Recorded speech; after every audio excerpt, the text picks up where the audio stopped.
Student जो हमारा next step है वो है ecosystem. What is ecosystem, who is drive ecosystem. तो यहाँ बात करेंगे इस इकोसिस्टम पर। तो जिस स्टूडेंट असल में ये ई है, परेशान मत होइएगा, जब कैपिटल लिखा जाता है तो ई को इस तरह ही लिखा जाता है, ठीक होगा, ये ई असल में है। व्हाट इज इकोसिस्टम, असल में it's come from English biotic, ये इंग्लिश बायोटिक से निकला है। कब निकला है? इन 1835। तो किसने निकाला है? A.G. टेंसले ने।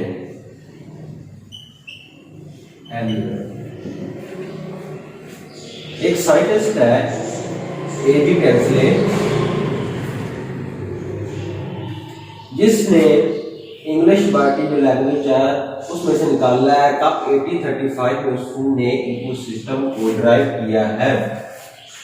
इकोसिस्टम की उसने डेफिनेशन, वैसे तो हमने इकोसिस्टम की डेफिनेशन अपने लास्ट लेक्चर में बताई है कि इकोसिस्टम असल में क्या है, the study of ecology is called ecosystem. लेकिन टेंसले ने अपने मुताबिक, अपने थॉट्स के मुताबिक उसने इकोसिस्टम की डेफिनेशन बताई हमें, वो हम यहाँ पर उसको समझते हैं, उसके राइट आउट भी करते हैं। A.G. टेंसले ने कहा है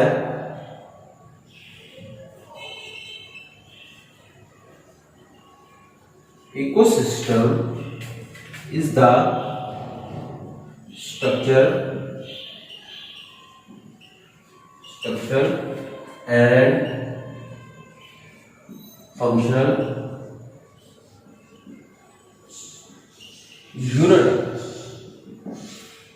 unit है, यानी कि स्ट्रक्चर और फंक्शनल यूनिट है किसका है? और इकोलॉजिकल का यूनिट है, and compressing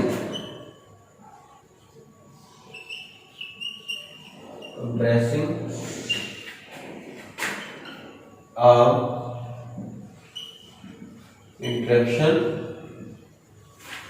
between biotic and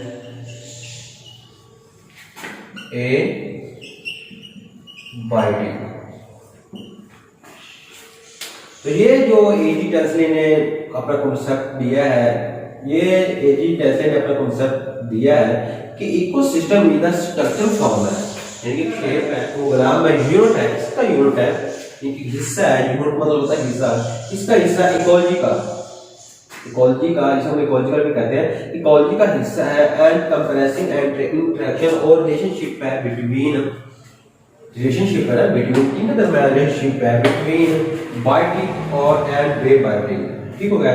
biotic मैंने आपको बताया था लिविंग ऑर्गेनिज्म का था, और एबायोटिक जो नॉन लिविंग ऑर्गेनिज्म है, ये दो चीजों का हवा, पानी, रोशनी होगी, ये उनके दरमियान रिलेशनशिप है। इसके आगे उसने जो कॉन्सेप्ट दिया, उसने बताया है कि जो स्ट्रक्चर फंक्शन है बायोटिक और एबायोटिक, इस तरह मैंने बताया है कि जो ये इकोसिस्टम है वो स्टडी करता है इकोलॉजिकल को। तो इकोलॉजिकल में जो लिविंग ऑर्गेनिज्म है, आखिर वो एक ही मकाम पर, एक ही गिवन एरिया पर तो अपनी लाइफ को, टोटल लाइफ को सर्वाइव नहीं करते हैं, तो चेंज भी करते रहते हैं, यानी कि एक जगह से दूसरी जगह पे चेंज करते हैं। तो साइंटिफिक क्या नाम दिया गया? इकोफेन।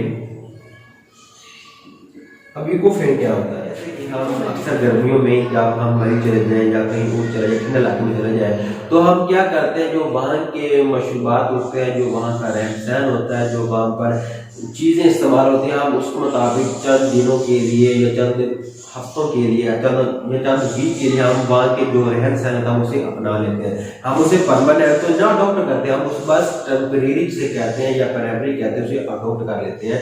इसी तरह जब एक लिविंग ऑर्गेनिज्म को, जब एक स्पीशीज को एक जगह से दूसरी जगह ट्रांसफर किया जाता है, मुंतकिल किया जाता है, तब वो जो अपनी लाइफ को सर्वाइव करने के लिए, अपनी लाइफ को गुजारने के लिए जो टेम्परेरी, जो प्राइमरी चेंजेस अपने आप में लाते हैं, हम उसे इकोफेन कहते हैं। यानी कि मुख्तसर सा इसका कॉन्सेप्ट मैं ये दूंगा, प्राइमरी यानी कि आरसी हम इसे कह देते हैं, इसमें लिख देता हूँ RC, primary changing to another species. Like वो जब टेम्परेरी चेंज लेके आते हैं हम उसे इकोफेन कहते हैं। इसके बाद कुछ तो यही होता है कि जैसे कि हम भी लिविंग ऑर्गेनिज्म है, हम क्या करते हैं अक्सर जब हमारा एक मकाम पर, एक जगह पर, एक गिवन एरिया पर हमारा अगर बसर नहीं हो रहा, हमारी लाइफ सर्वाइव नहीं हो रही, तो हम क्या करते हैं परमानेंट हम उसे ट्रांसफर कर लेते हैं। हम वो जगह को फॉरगेट कर देते हैं और एक न्यू जगह पर, एक न्यू हैबिटेट में हम अपनी लाइफ को सर्वाइव करते हैं। उसे भी नाम दिया गया साइंटिफिक, उसे हम कहते हैं इकोटाइप। इकोटाइप मैंने आपको एग्जांपल दी थी है, जैसे कि मैंने आपको एग्जांपल दी है कि बस जो परमानेंट न्यू हैबिटेट को अपना लेते हैं या अपनी लाइफ में सर्वाइव करना शुरू कर देते हैं, हम उसे इकोटाइप कहते हैं। यानी कि इसका मुख्तसर सा इंट्रोडक्शन में लिखूं तो मैं ये कहूँगा, परमानेंट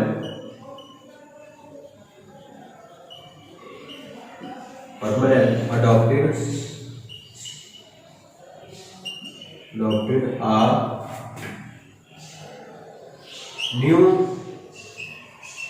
habitat। हैबिटेट में कहते हैं इलाके को, इलाका, लेकिन न्यू हैबिटेट को, न्यू इलाके को जो परमानेंट अडॉप्ट कर लेते हैं, शुरू कर देते हैं, हम उसे कहते हैं इकोटाइप। उसे साइंटिफिक क्या नाम दिया गया, इकोटाइप का। और जो आरसी अपनी लाइफ को चेंजिंग लेकर आते हैं, अपनी लाइफ में आरसी चेंजिंग लेकर आते हैं, वो हम उसके कहते हैं इकोफिन कहते हैं। उसके बाद है इकोलॉजिकल रीच। इकोलॉजिकल रीच होता है ECOLOGI, इकोलॉजिकल रीच। अब इकोलॉजिकल रीच क्या होता है? रीच आप कह सकते हैं, नीड्स कह सकते हैं, नीड्स को, जरूरियात को आप कह सकते हैं। इकोलॉजिकल रीच क्या होता है? यानी कि जो भी लिविंग ऑर्गेनिज्म है ऑन द अर्थ सरफेस, वो अपनी लाइफ को गुजारने के लिए जिन फैक्टर की उन्हें जरूरत होती है, जिन चीजों की उन्हें जरूरत होती है, उन्हें असल में इकोलॉजिकल रीच कहते हैं। जैसे कि हमें अपनी लाइफ को सर्वाइव करने के लिए फर्स्ट ऑफ ऑल क्या जरूरत है, वो है ऑक्सीजन। उसके बगैर हम नथिंग, उसके बगैर हम नथिंग है, कुछ भी नहीं। हम अगर ऑक्सीजन नहीं होगी तो हमारा वजूद ही नहीं होगा, ठीक होगा। उसके बाद क्या है, फूड है। अगर हम कुछ खाएंगे नहीं, पिएंगे नहीं, हम डिस्ट्रॉय हो जाएंगे। तो इसलिए इस तरह के जितने भी फैक्टर हैं वो हमारे लिए बहुत ही कैपेबल है, ठीक होगा। इसको कहते हैं इकोलॉजिकल रीच। यहाँ पर लिख लेता हूँ इसका मुख्तसर introduction. All factor is need to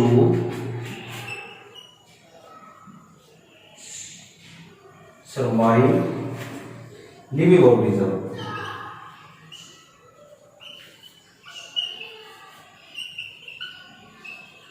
यानी कि लिविंग ऑर्गेनिज्म को एक्टिविटी जरूरत होती है, उसे हम क्या कहते हैं, इकोलॉजिकल रीच कहते हैं। स्पीशीज, इसे हम लिविंग ऑर्गेनिज्म भी कहते हैं। स्पीशीज की इसमें जो कॉन्सेप्ट है ये भी बोर्ड मार्क कर लिया। स्पीशीज असल में क्या होता है? स्पीशीज भी इसमें लिविंग ऑर्गेनिज्म को ही कहते हैं। मैं ज़रा सा इसका इंट्रोडक्शन में लिखूँ, मैं कह सकता हूँ इसका जो फर्स्ट पॉइंट है वो क्या होता है, वो पॉइंट वो है, वो क्या करते हैं, टू चेंज जीन्स, वो अपने जीन्स को चेंज कर सकते हैं। उसके बाद है सेकंड पॉइंट है वो इंटरब्रीडिंग कर सकते हैं,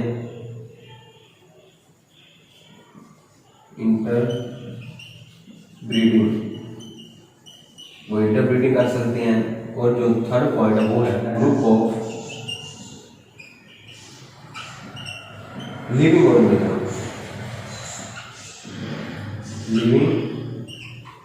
ऑर्गेनिज्म। इसी में क्या होती हैं, ये ग्रुप ऑफ लिविंग ऑर्गेनिज्म होती हैं जो टू चेंज जीन्स, अपने जीन्स को चेंज कर सकती हैं, और उसके बाद ये इंटरब्रीड भी कर सकती हैं कि अपनी नस्ल को पैदा भी करती हैं। नस्ली ठीक हो गया। तो ये था कुछ मुख्तसर सा इंट्रोडक्शन या मुख्तसर डेफिनेशन थी जो पेपर्स में अक्सर औकात सर पूछ लेते हैं, प्रोफेसर हजरात पूछ लेते हैं। इसके अलावा हमें भी पता होना चाहिए, स्टडी के अलावा भी हमें पता होना चाहिए कि जो परमानेंट चेंज करते हैं न्यू हैबिटेट को, उससे हम क्या कहते हैं, जो टेम्परेरी चेंज करते हैं उससे क्या कहते हैं, या लिविंग ऑर्गेनिज्म को साइंटिफिकली दूसरा नाम क्या है वो दिया गया, वो है स्पीसीज का दिया गया है। इकोलॉजिकल में क्या होता है, इकोसिस्टम में होता है। तो ये स्टूडेंट उसके बाद आ जाता है क्लासिफिकेशन ऑफ इकोसिस्टम। इकोसिस्टम को किन वेज में डिवाइड किया गया है, वो है फर्स्ट ऑफ ऑल 2 वेज में डिवाइड किया गया है इकोसिस्टम को। यहाँ पर लिख लेता हूँ ऐसे, इको SYSTM। इकोसिस्टम को फर्दर जो डिवाइड किया वो 2 वेज में डिवाइड किया है। वो कौन सी है? फर्स्ट है nature ecosystem, nature eco SYSTM nature ecosystem. और जो सेकंड है वो है man made ecosystem, man made ECOSYSTEM ecosystem. यानी कि जो नेचर से हमें लफ्ज़ से पता चलता है कि जो कुदरती पैदा किया गया, जो अल्लाह तबारक व तआला ने पैदा किया, उसे हम क्या कहते हैं, नेचर इकोसिस्टम। और जो मैन मेड है, मैन मेड से पता चल जाता है कि जो इंसान ने तैयार किया इकोसिस्टम, जो तैयार किया है उसे हम क्या कहते हैं, उसे हम मैन मेड इकोसिस्टम कहते हैं। जो इंसान ने अपनी लाइफ को गुजारने के लिए, अपनी लाइफ को सर्वाइव करने के लिए, अपने आप को बेस्ट से बेस्ट ग्रो करने के लिए जो उसने इकोसिस्टम तैयार किया है उसे हम मैन मेड इकोसिस्टम कहते हैं। जो अल्लाह तबारक व तआला ने हमारी पैदाइश से भी पहले, कई हजारों लाखों दिन पहले, हजारों साल पहले, जो अल्लाह तबारक व तआला ने अपने नबियों के लिए जो इकोसिस्टम पैदा किया था उसे हम नेचर इकोसिस्टम कहते हैं।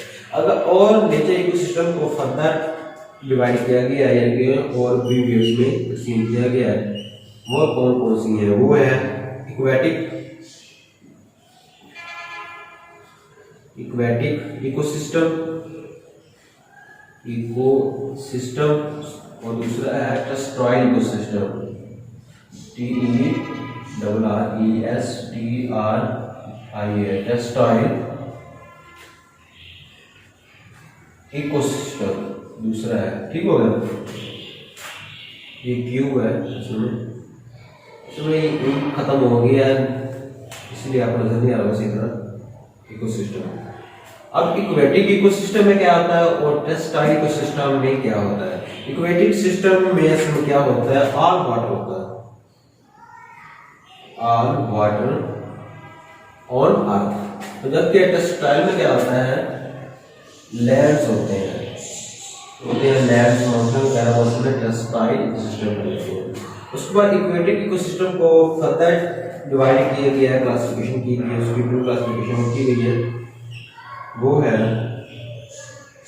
फ्रेश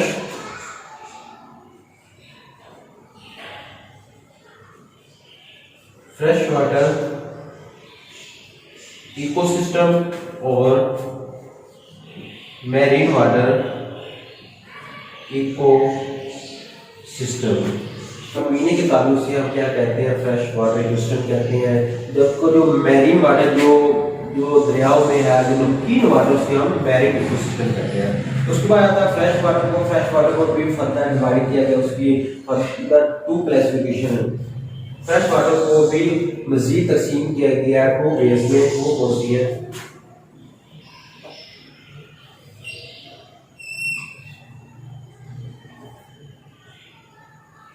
फर्स्ट है रनिंग वाटर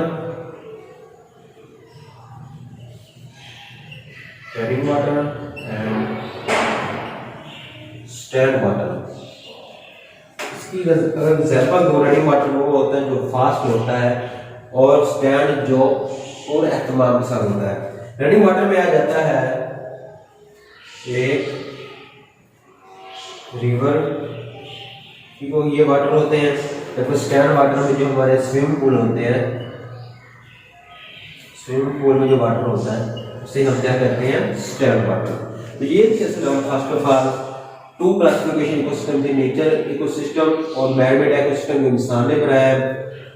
नेचुरल इकोसिस्टम की फर्दर टू टाइप्स हैं, वो है इक्वेटिक इकोसिस्टम और टेरेस्ट्रियल इकोसिस्टम।